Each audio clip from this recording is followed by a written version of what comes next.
Hello, everyone. Thank you so much for joining me today. Today, we're going to talk about psychological safety and its effects on productivity. This topic is important to me as an educator, learning and development specialist, as a trainer and facilitator with many years of experience, as a manager working with teams and people of various backgrounds, cultural, educational, and so on. And also as a diversity, inclusion, equity in the workplace advocate. When we say psychological safety, we mean the ability of a person to take risks, to express themselves, to express the authentic selves, being vulnerable without the fear of embarrassment or any other negative consequences. And mainly it is about work, psychological safety at work. Well, why is it important to talk about it? We all know that companies need, lower costs, increased productivity, efficiency, and profits, and this all is impossible without people, the workforce. People are the center of everything, right? And research shows that psychological safety at work increases productivity and efficiency and reduces turnover, thus decreases the costs of, hiring new people. Let us talk about what humans needs, what humans need, what makes us all very similar, what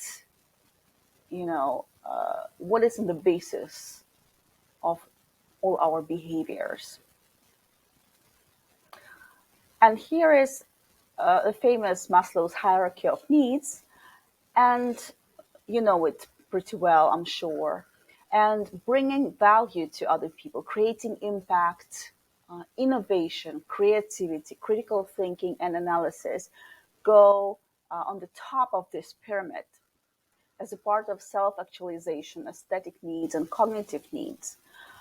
You know, and all this drives any company, right? The work of any team. And also, all this is impossible without fulfilling basic needs. And basic needs are, apart from physiological needs, of course, these are safety needs, not only physical, but also psychological.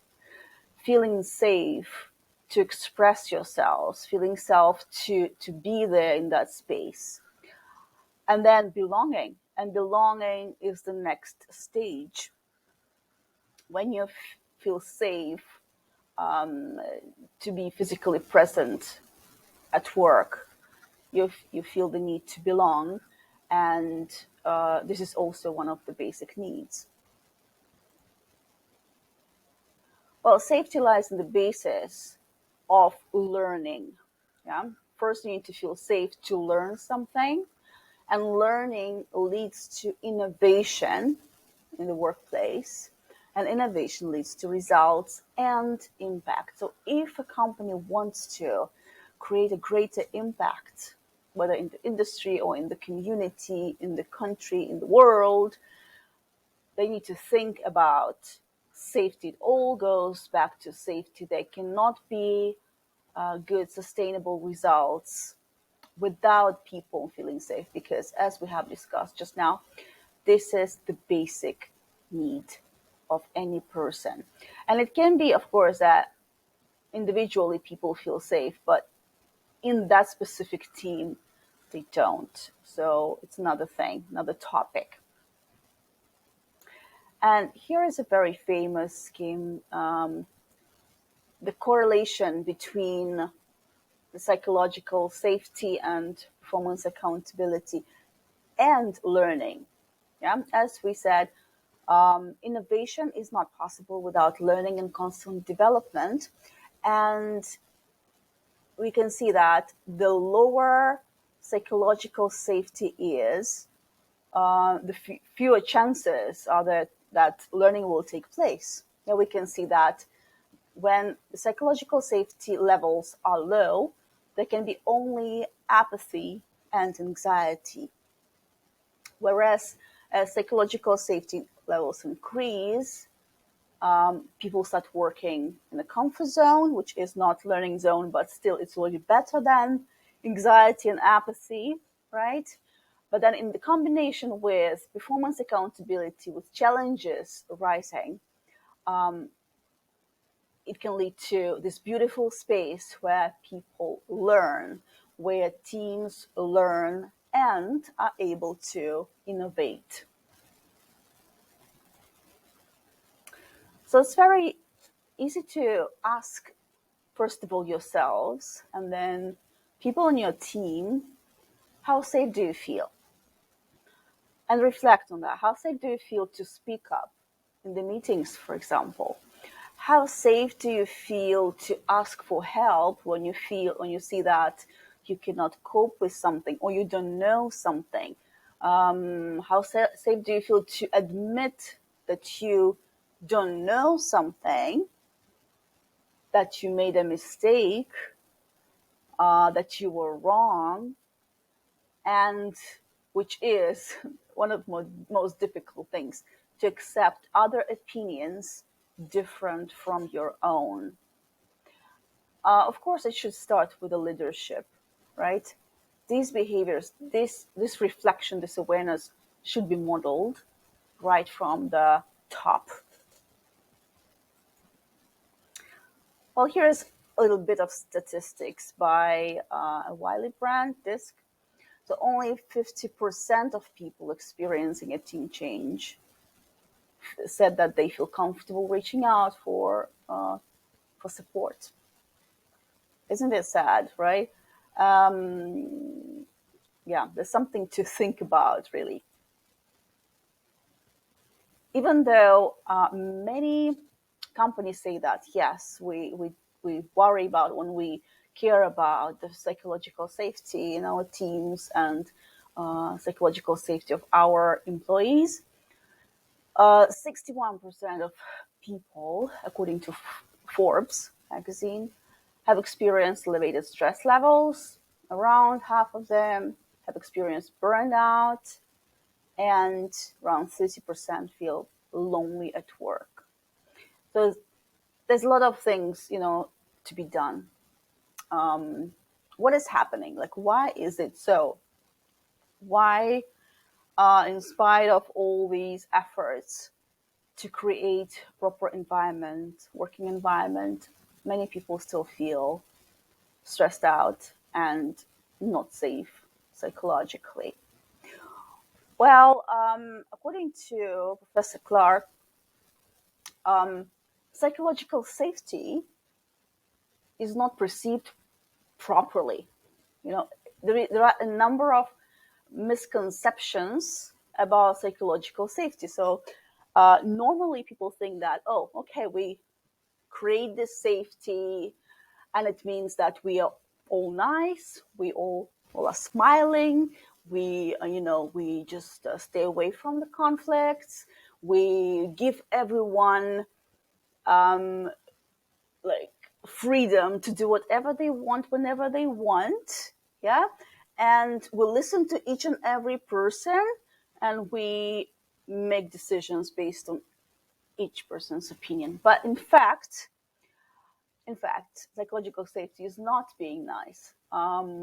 Conflicts are important part of learning and development. Just sweeping everything under a carpet does not mean that you will, avoid greater conflicts in the future, right? How will you know what is wrong in your team, in your company? What can be improved if you avoid conflicts? Also, psychological safety is not an excuse not to perform, right? It's not an excuse to, not to hurt someone's feelings by telling them that, hey, you need to perform better, right? It is important to hold people accountable without intimidation. It's also not about, overprotecting people and being excessively politically correct. It is about allowing people to learn, allowing people to make mistakes, and feeling safe to admit them, and feeling safe to listen to the feedback. There should be boundaries of respect. It is important, though. People should not feel threatened by receiving feedback. Another thing is psychological safety is not letting people do whatever they want. It's not autonomy without supervision.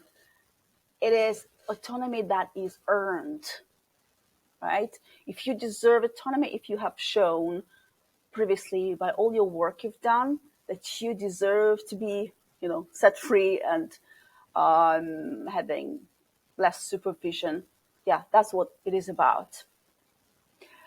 And then regarding the consensus decision making, which often happens, instead, there should be consultative decision making. Right. So, as I previously said, it starts with the leadership. Yeah. So, to achieve certain goals, to make some impact, there should be framework. There should be a path you take towards these goals. But it is not possible without the participation and feedback and continuous learning and development of the stuff. So, leaders should lead with courage. Leaders should have courage to listen to other people's opinions, to accept that these opinions might not be the same as theirs, to include a variety of opinions into the agenda, listen to people with respect, empathy, and curiosity instead of anxiety, agitation, irritation. And leaders should have humility to accept that they don't know everything, that they need help sometimes. Again, it all requires courage. Let us take a look at this graph of 4 stages of psychological safety by Professor Clark again. So Timothy Clark has written this book, The 4 Stages of Psychological Safety, which describes conceptual model of psychological safety stages. You can see there is a correlation between respect and permission, and it all starts with exclusion. It's when people, team members, are not included in decision making. They don't feel they belong at all. And then the very first stage, because exclusion is kind of stage 0. The first stage is inclusion, where members feel safe to belong in the team. Members feel comfortable being present in this team. They feel like they are appreciated, right? Right. The second stage is learner safety. Here, the members of the team are able to learn by asking questions, by experimenting, by making small mistakes. Yeah. So here, they also ask for help if they need it. They admit they need help, and they ask for it, and they feel safe doing that. The contributor safety is about the members of the team feeling safe contributing their own ideas. It is very important, but it's also more challenging. It's more challenging because it increases their vulnerability in the team. And then the ultimate stage is number 4, challenger safety. And here, members of the team feel safe to question each other and each other's ideas and behaviors, including those in authority. Yeah, which is not easy most of the time. Now you can think about your workplace. Where is your team here? Where is your team on this scale? And of course, you cannot reach stage number four, without taking steps towards this stage. Well, here I want to add this beautiful quote by Walt Disney. Actually, it was suggested by Google to me in this template. The way to get started is to quit talking and begin doing. What can we do? What can leaders do to increase the levels of psychological safety? First of all, it all starts with awareness.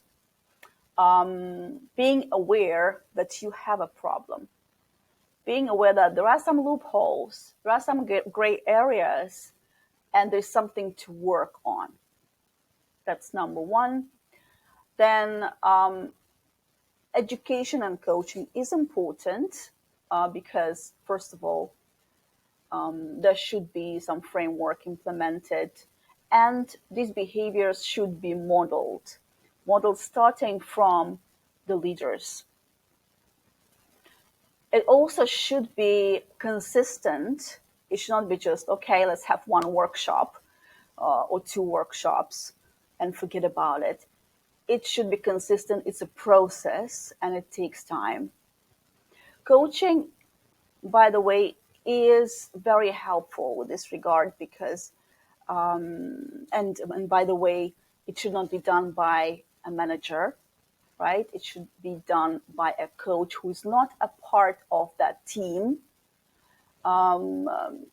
preferably an external coach, because psychological safety is a very sensitive topic.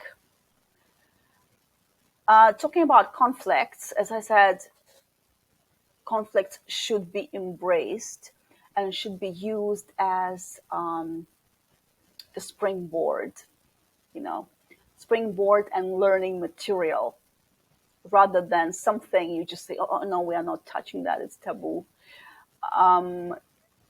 Staff members, team members should be taught how to embrace conflicts. It's not comfortable, but it is necessary and healthy to work through that. And of course, it should be a priority. Psychological safety should be a priority because, as it has been discussed, it is the basis for learning, innovation, and making impact. Thank you very much for joining me today. I'm always ready to collaborate, to talk further. So feel free to contact me. Thank you so much.